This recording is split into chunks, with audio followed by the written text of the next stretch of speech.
आज हम पौराणिक कथाओं के रहस्यों में कामधेनु गाय के बारे में जानेंगे। तो आइए दोस्तों, इस विषय को आगे बढ़ाते हैं और माता कामधेनु के बारे में जानते हैं। हिंदू धर्म के अनेक धार्मिक ग्रंथों में कामधेनु गाय की चर्चा हमने और आपने सुन रखी है। उसी चर्चा में हमने सुना और देखा भी है कि कामधेनु गाय में दैविक शक्तियाँ थीं। कामधेनु गाय का दूध भी अमृत एवं चमत्कारी शक्तियों से भरपूर माना जाता था। यही कारण है कि कामधेनु गाय को माता का दर्जा दिया गया है। जैसे एक माँ अपने बच्चों की हर इच्छा पूरी करने में कोई कसर नहीं छोड़ती, उसका अच्छी तरह पालन पोषण करती है, ठीक उसी प्रकार कामधेनु गाय भी मांगी गई हर इच्छा पूरी करती थी। अब प्रश्न ये उठता है कि इसकी उत्पत्ति कैसे हुई थी, यह कहाँ से आई थी। इसी प्रश्न को आगे बढ़ाते हुए इसके उत्तर की तरफ बढ़ते हैं। पौराणिक कथाओं के अनुसार देवताओं और दैत्यों के सामूहिक बल से समुद्र मंथन किया गया था। समुद्र मंथन से कई बहुमूल्य रत्नों की प्राप्ति हुई थी, जैसे कि पवित्र अमृत, सुंदर अप्सराएं, हीरे जवाहरात, शंख, पवित्र वृक्ष, चंद्रमा आदि। माता लक्ष्मी की भी प्राप्ति इसी समुद्र मंथन से ही हुई थी और इसी समुद्र मंथन के दौरान क्षीर सागर में से कामधेनु गाय की उत्पत्ति हुई थी। पौराणिक कथाओं के अनुसार कामधेनु गाय में 33 प्रकार की देवी देवताओं का वास होता है। इसमें 12 आदित्य, 8 वसु, 11 रुद्र, 2 अश्विन कुमार देवी देवता हैं। पुराणों में कामधेनु गाय को सुमन, सुनंदा, सुरभि और नंदा आदि भी कहा जाता है। कामधेनु गाय से संबंधित कई कथाएं भी प्रचलित है, जिनमें से एक कथा अभी मैं आपको बताने जा रही हूँ। यह कथा भगवान परशुराम जी से जुड़ी हुई है। कथा इस प्रकार है। एक बार भगवान परशुराम जी के पिता महर्षि जमदग्नि और माता रेणुका के आश्रम में उस समय के राजा सहस्त्र अर्जुन अपनी सेना के साथ भूखे प्यासे और थके हुए पहुँचे। पहले की रीत थी कि राजा महाराजा जब शिकार खेलने निकलते थे और वे शिकार खेलते खेलते दूर निकल जाते थे और जब उन्हें थकावट और भूख प्यास महसूस होती थी, तब वह वन में ही बने ऋषि मुनियों के आश्रम में जाकर विश्राम के साथ साथ ऋषि मुनियों का आशीर्वाद भी प्राप्त करते थे। ऋषि मुनि अपने अपने सामर्थ्य के अनुसार राजा महाराजाओं का अतिथि सत्कार करते थे।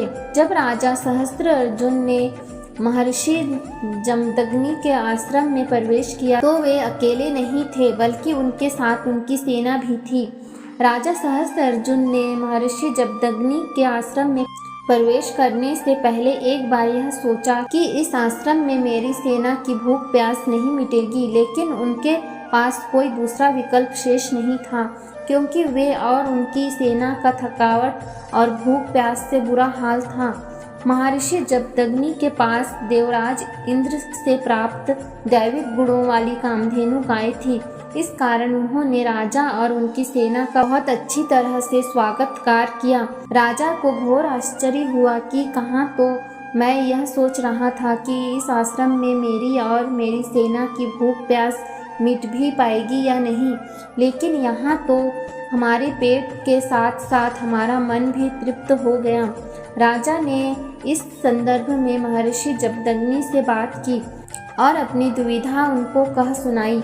महर्षि जमदग्नि ने राजा की दुविधा को दूर करने के प्रयोजन से उन्हें कामधेनु गाय के बारे में बताई और राजा को कामधेनु गाय के सम्मुख ले गए और राजा को दिखाया कि कैसे एक क्षण में कामधेनु गाय ने राजा और उनकी सेना के लिए उत्तम और स्वादिष्ट भोजन का प्रबंध कर दिया।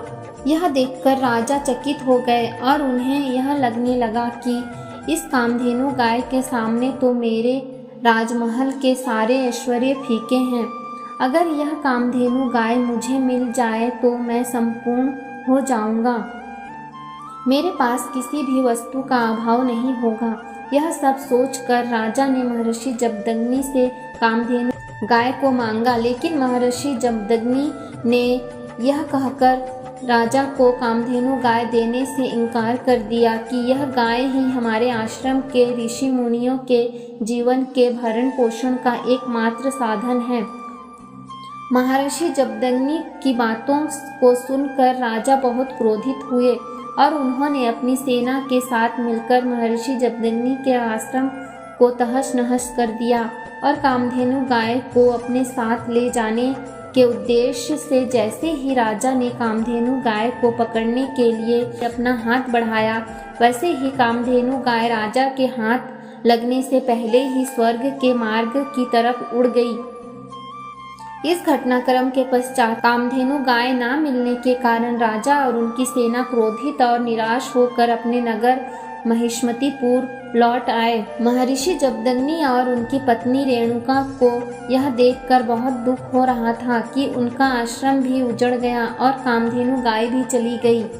कुछ समय पश्चात भगवान परशुराम जी महर्षि जमदग्नि के पुत्र आश्रम लौटे और जब उन्होंने अपने पिता के आश्रम को तहस नहस और उजड़ा देखा तो उन्हें बहुत क्रोध आया। अपनी माता रेणुका से उन्हें सारी बातें जो पूर्व समय में घटित हुई थी ज्ञात हुई। यह सब सुनकर भगवान परशुराम जी क्रोध में भरकर राजा सहस्त्रार्जुन और उनकी सेना का सर्वनाश करने का संकल्प लेकर राजा सहस्त्रार्जुन के नगर महिष्मतीपुर पहुँचे। राजा सहस्त्रार्जुन और भगवान परशुराम के बीच भीषण युद्ध हुआ। अंत में भगवान परशुराम ने राजा सहस्त्रार्जुन की हजारों भुजाएं और धड़ अपने शस्त्र परशु से काटकर उनका वध कर दिया। इसके पश्चात भगवान परशुराम अपने पिता के आश्रम में पहुँचे।